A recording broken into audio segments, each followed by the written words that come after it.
আল্লাহ পাক রব্বুল আলামিন বলেন, হাফিজু আলাস সালাওয়াতি ওয়াস সালাতিল উসতা ওয়া কুমু লিল্লাহি কানিতিন। সূরা বাকারা আয়াত নাম্বার 238 নম্বর আয়াত। আল্লাহ বলেন, হাফিজু আলাস সালাওয়াত, পাঁচ ওয়াক্ত নামাজের ব্যাপারে তোমরা যত্নবান হও, তোমরা ধারাবাহিকভাবে পাঁচ ওয়াক্ত সালাত আদায় করো। ওয়াস সালাতিল উসতা, বিশেষ করে মধ্যম নামাজ। বিশেষ করে কোন নামাজ? মধ্যম নামাজ। বলেন কোন নামাজ? মধ্যম নামাজ। বলতেছি, আমি ব্যাখ্যা বলতেছি, বিশেষ করে মধ্যম নামাজ। প্রথমে বললেন হাফিজু আলাস সালাওয়াত, পাঁচ ওয়াক্ত নামাজের প্রতি যত্নবান হও। এটা কিতাব আছে নাসাই শরীফ, হাদিস নাম্বার 466, 466 নম্বর হাদিস।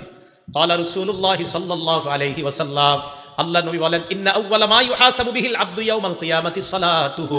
কিয়ামতের ময়দানে ইবাদতের মধ্যে সর্বপ্রথম বান্দার নামাজের হিসাব হবে। আল্লাহ নবী বলেন, ফাইন কুতিবাত তাম্মা ফাইন উজিদাত তাম্মাতান কুতিবাত তাম্মা।